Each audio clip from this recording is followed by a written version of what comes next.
Halo, perkenalkan nama saya Elke Ziarante Datu. Saya dari tim pertemuan keempat dari mata kuliah Konsep Dasar PAUD. Dan hari ini saya akan membahas mengenai teori perkembangan, yaitu teori maturations, interaksi, dan konstruktivitas. Oke, jadi saya tidak sendiri sini, saya ada teman namanya Temi Holili, dan kami akan mempresentasikan hasil presentasi kami. Semoga teman-teman bisa mengikuti dan memahami materi ini dengan baik. Pertama kita harus tahu dulu, apa itu pengertian teori perkembangan. Nah, teori perkembangan adalah sebuah teori yang berfokus pada perubahan perkembangan baik jasmani, perilaku, fungsi mental dalam berbagai tahap dalam kehidupan. Nah, jadi teori perkembangan ini adalah sebuah teori yang membahas mengenai perkembangan hidup manusia dari lahir sampai manusia itu mati. Dan tentunya teori perkembangan ini akan sangat menarik untuk kita bahas. Mari kita bahas. Sejarah teori perkembangan. Nah, perkembangan teori perkembangan ini asalnya dari mana? Jadi, sejak dahulu kala manusia sudah melakukan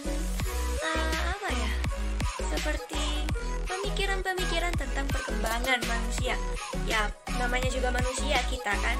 Kita pasti akan mencoba untuk mengenal dan mempelajari tentang diri kita sendiri.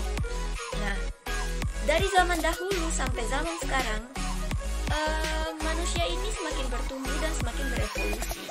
Dan tentunya akan muncul banyak sekali pemikiran-pemikiran dan dugaan-dugaan, baik itu dari orang awam maupun dari peneliti dan para ahli sekalipun.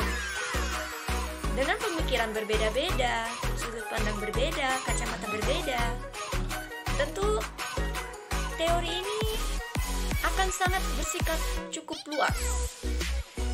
Dan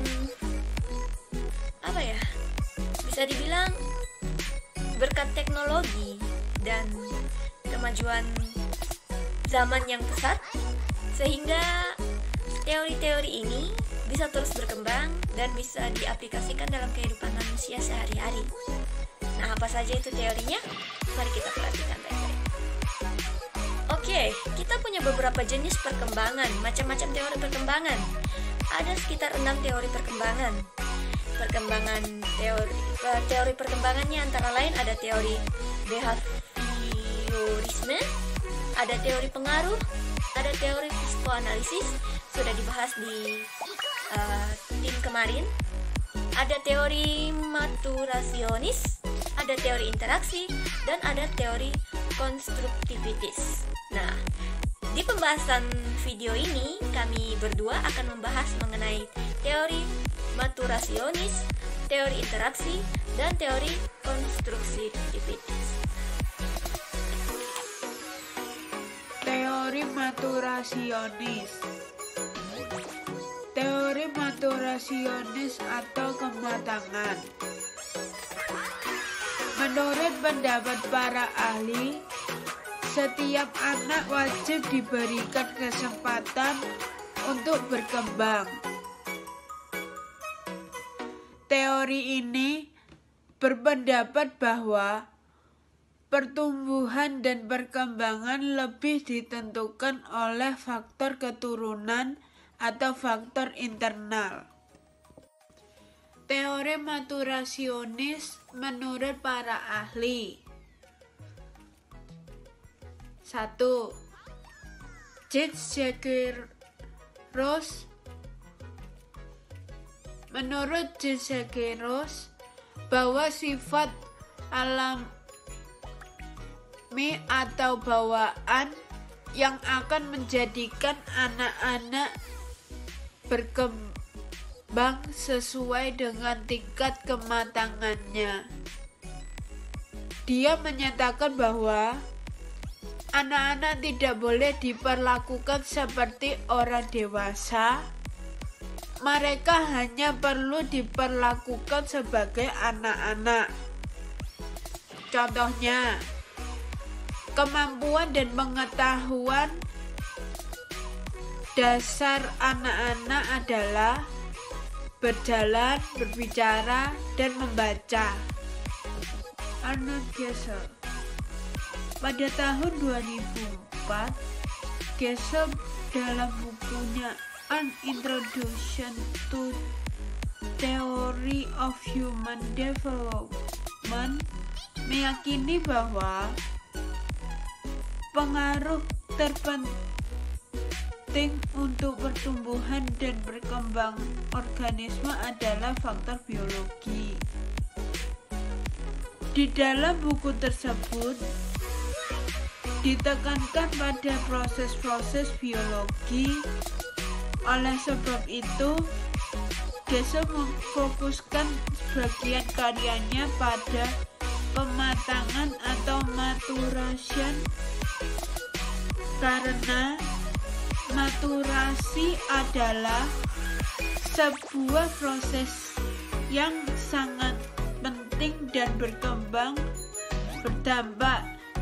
besar terhadap perkembangan manusia. Bramble Steniho. Menurut Ho, maturasionis sangat dipengaruhi genetik, perilaku matang atau tumbuh seperti pohon tumbuh karena berada di bawah kontrol genetik. Teori kematangan atau maturasionis mengibaratkan perkembangan anak-anak dilihat seperti benih yang tumbuh jika diberi air, pupuk dan matahari yang cukup,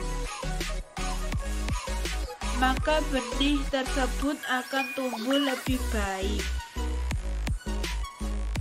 Demikian juga dengan anak-anak, jika diberi makanan yang sehat, kasih sayang, keamanan, dan seluruh kebutuhannya, maka anak-anak akan tumbuh dan berkembang sesuai kodratnya. Teori maturasionis percaya bahwa perkembangan fisik, emosional, sosial, dan intelektual akan mengikuti perkembangan setiap anak yang pada dasarnya berbeda-beda. Teori ini meyakini bahwa setiap anak akan berkembang potensinya apabila mereka ditetapkan pada suatu lingkungan yang sesuai optimalnya dan tidak berkembang atau lambat apabila ditempatkan pada lingkungan yang tidak sesuai. Teori interaksionisme. Teori interaksionisme adalah cabang dari sosiologi yang membahas tentang cara seorang individu berperilaku dan membuat keputusan berdasarkan lingkungan individu tersebut. Membahas dari teori interaksionisme mengacu pada apa yang menjadi dasar dari perbuatan seorang, karena apa yang dilakukan oleh seseorang bukan semata-mata merupakan respon dari stimuli yang diperoleh orang tersebut. melainkan juga didasari oleh lingkupan seperti identitas lawan berbicara, tempat orang tersebut berada, hal yang terjadi di sekitar orang tersebut. Oke, selanjutnya di sini kita punya pandangan tokoh-tokoh interaksionisme simbolik. Nah, ini tentang teori interaksi ya. Di sini yang pertama kita punya John Dewey.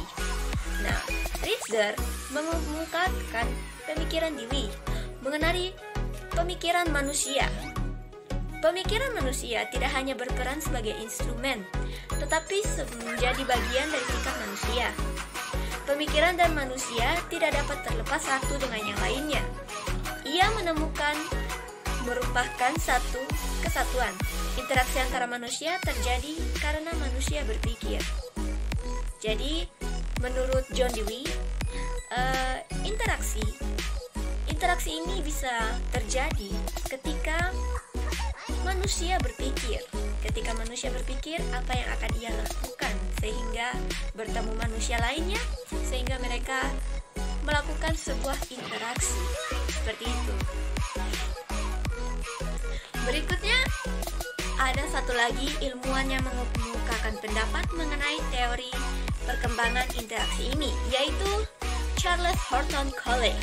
Nah, Murray tahun 1992 mengemukakan pendapat Coley mengenai kelompok primer dan kelompok sekunder. Jadi menurut Coley, dia membagi dua kelompok, yaitu kelompok sekunder dan kelompok primer. Nah, kelompok primer merupakan kelompok yang individunya memiliki tujuan yang sama, erat dan bersifat privasi. Kelompok primer ini terdiri dari orang tua atau keluarga, perkumpulan orang yang memiliki cita-cita yang sama, perkumpulan orang yang mempunyai pekerjaan yang sama dikatakan kelompok primer. Nah, jadi kelompok primer ini apa ya?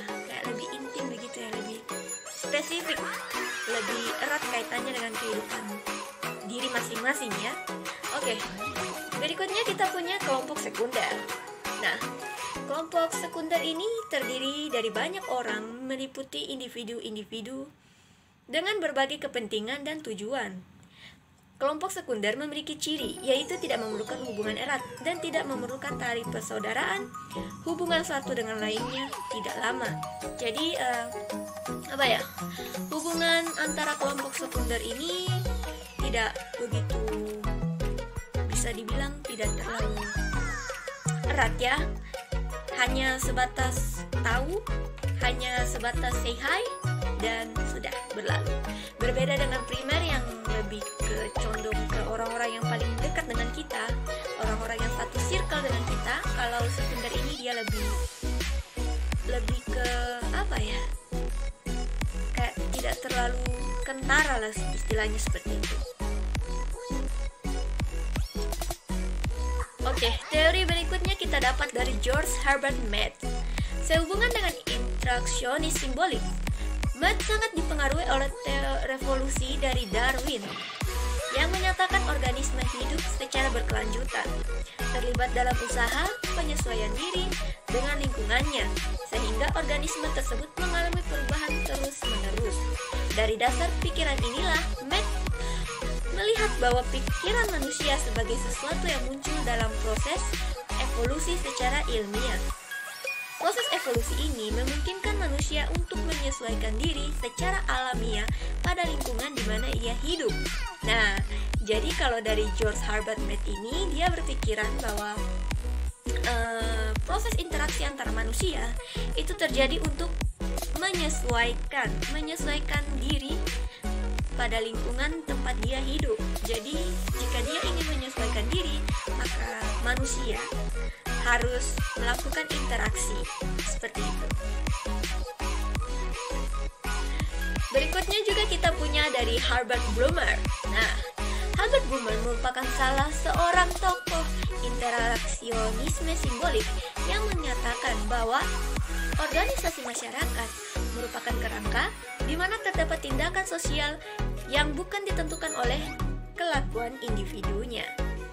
Menurut Blumer, Istilah interaksionisme simbolik ini menunjuk pada sifat khas dari interaksi antara manusia, yaitu manusia saling mendefinisikan tindakannya.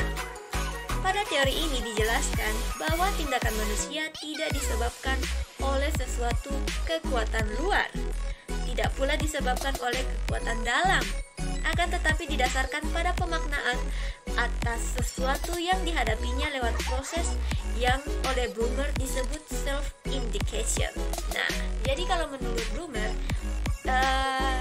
teori interaksi ini bukan berasal dari kekuatan luar maupun dari kekuatan dalam, tetapi dari individunya sendiri. Dan berdasarkan pemaknaannya, Blumer menyebut bahwa istilah tindakan yang dilakukan oleh manusia ini disebut dengan self-indication. Kita melangkah ke teori konstruktivitis. Gimana sih? Susah. Oke, jadi teori konstruktivitis adalah sebuah teori yang mengedepankan peningkatan konseptual dan logika berpikir. Dalam teori ini, seseorang akan belajar ketika ada pemrosesan informasi secara aktif yang membuat seseorang ingin lebih belajar dan menghubungkan pengetahuan baru yang sudah ada. Teori ini membuat seseorang belajar membangun pengetahuan untuk dirinya sendiri. Jadi teori ini lebih berfokus pada pemikiran kognitif atau logika ya. Oke, dari teori konstruktivitis ini kita punya dua ilmuwan. Dan dua ilmuwan ini cukup terkenal ya. Yang pertama kita dapat ada dari Jean Piaget. Nah, Jean Piaget mencetuskan bahwa sebuah teori yang bernama teori mental Piaget, di mana teori ini merupakan bagian dari teori kognitif. Nah, sudah saya singgung tadi, teori kognitif. Menurut Piaget, dasar dari belajar adalah aktivitas anak apabila ia berinteraksi dengan lingkungan sosialnya dan lingkungan fisiknya. Dalam pandangannya, Piaget mengembangkan intelektual berdasarkan dua fungsi, yaitu fungsi organisasi dan juga fungsi adaptasi. Apa itu fungsi organisasi dan fungsi adaptasi? Ya, seperti yang tadi sudah dikatakan dalam teori ini, bahwa mereka belajar, seorang anak dapat belajar apabila ia berinteraksi dengan lingkungan sosialnya. Nah, di dalam lingkungan sosial kita pasti harus berorganisasi dengan orang-orang di sekitar. Nah, jika seseorang bisa berorganisasi dan bisa beradaptasi dengan orang lain dengan cepat, maka itu juga merupakan salah satu dari perkembangan intelektualnya. Sama juga dengan adaptasi. Namun adaptasi ini bisa dibagi menjadi dua, yaitu adaptasi akomodasi dan adaptasi akumulasi. Tergantung dari situasi yang akan dihadapkan, orang tersebut bisa memilih jenis adaptasi yang bisa dia gunakan. Seperti itu. Oke, yang kedua, yang terakhir, namun tidak kalah penting, yaitu sebuah teori konstruktivisme dari Lev Vygotsky. Nah, menurut Lev Vygotsky, konstruktivisme adalah belajar bagi anak yang dilakukan dengan interaksi dalam lingkungan sosial maupun fisik. Dalam teorinya, Vygotsky mendukung teori milik Piaget. Namun dia kurang setuju tentang pernyataan bahwa sang anaklah yang terlibat sendiri dalam pertumbuhannya. Menurut Vygotsky, pembelajaran yang didapatkan dari sang anak berasal dari sumber, lingkungan yang dipengaruhi perkembangan serta lingkungan tempat di mana anak itu tumbuh dan dibesarkan.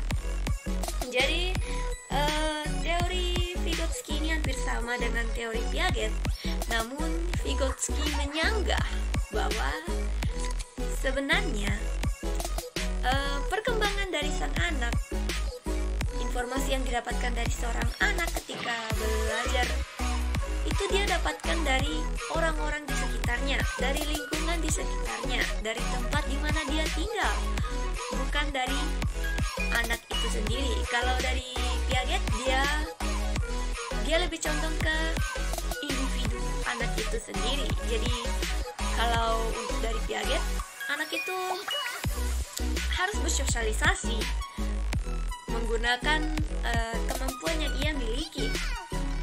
Lalu dengan begitu dia bisa belajar dari lingkungan sekitarnya. Namun berbeda kalau dari Vygotsky, dia berpendapat bahwa anak itu dapat belajar dari lingkungan di sekitarnya hanya dengan melihat atau berinteraksi dengan orang. Namun tetap saja kalau menurut saya, baik dari faktor dari luar maupun faktor dari dalam ini sangat berperan penting ya.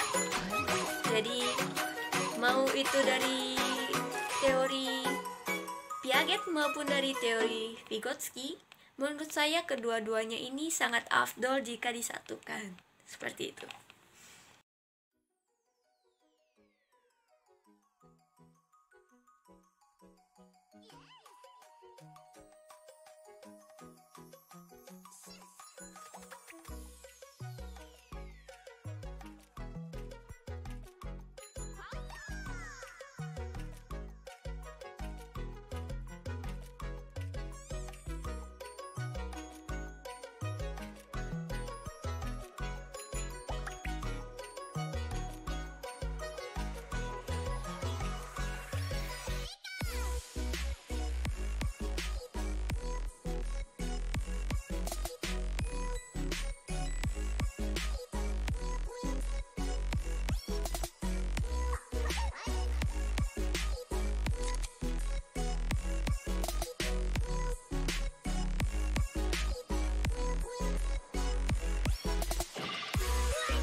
Tadi kan itu tadi adalah foto-foto dari para ilmuwan, para filsuf, para ahli yang terkenal yang kita bahas tadi. Itu mereka tadi itu semua foto-fotonya mereka sudah kami kasih nama juga. Nah, gimana menurut teman-teman? Keren nggak? Keren lah, ilmuwan kok mau dilawan. Oke, jadi para filsuf, para ahli,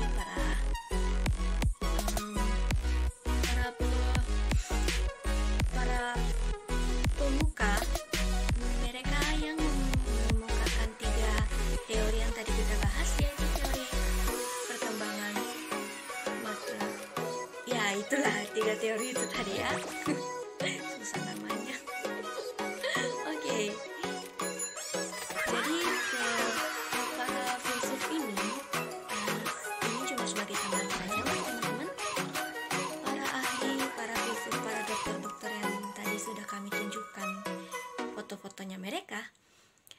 mereka itu mencetuskan teori ini bukan karena sembarangan, tapi mereka sudah melakukan penelitian terlebih dahulu. Ya, mereka ahli di bidang psikis, di bidang otak, di bidang anak pokoknya. Dan mereka sebelum mencetuskan teori-teori ini, mereka sudah melakukan riset terlebih dahulu, dan mereka sudah melakukan penelitian terlebih dahulu. Oke, sekilas info dari saya. Kita lanjut ke materi berikutnya. Bukan materi.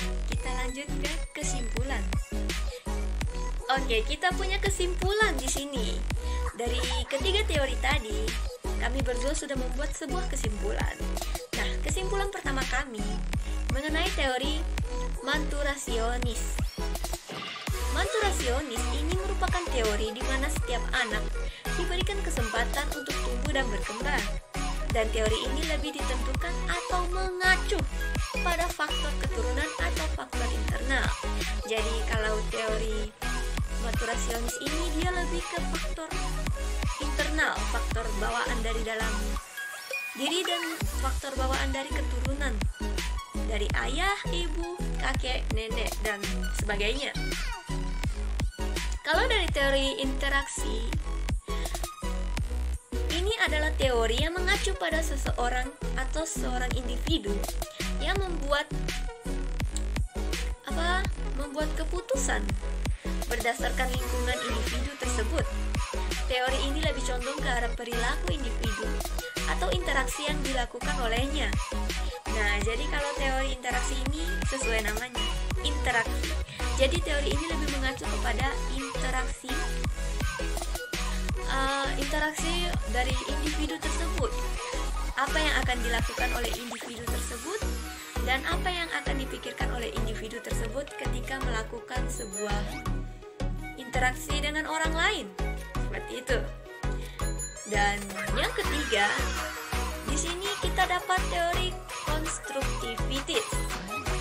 Teori konstruktivitis ini merupakan teori yang mengedepankan konsep dan logika berpikir, di mana teori ini mengacu dan fokus pada apa yang didapat atau dipelajari oleh seorang individu melalui lingkungan di sekitarnya.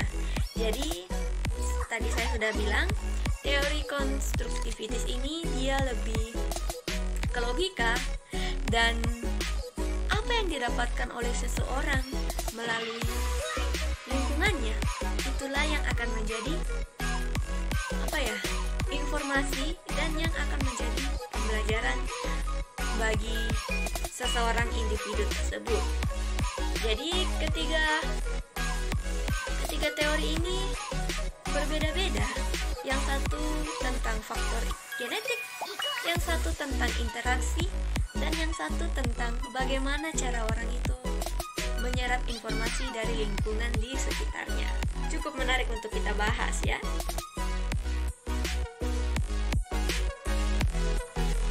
Oke, cukup sekian sampai di sini dulu untuk pembahasan mengenai teori-teori konstruktivitis, teori manturasionis, dan teori interaksi. Nah, ketiga teori ini memang berbeda. Namun, ketiga teori ini memiliki manfaat dan juga kelebihan masing-masing. Tentunya kalau kita lihat dari sudut pandang yang berbeda ya teman-teman. Kalau menurut saya ketiga teori ini sangat penting. Baik itu dari faktor keturunan, baik itu dari faktor interaksi, cara dia berinteraksi dengan orang lain, atau dari cara dia menyerap informasi dari lingkungan di sekitarnya. Nah, mungkin sampai di sini dulu. Semoga video ini bermanfaat dan saya ucapkan terima kasih untuk Ibu dosen yang sudah membimbing kami. Semoga apa yang saya sampaikan dalam video ini beserta teman saya Temi tadi bermanfaat untuk teman-teman sekalian. Terima kasih.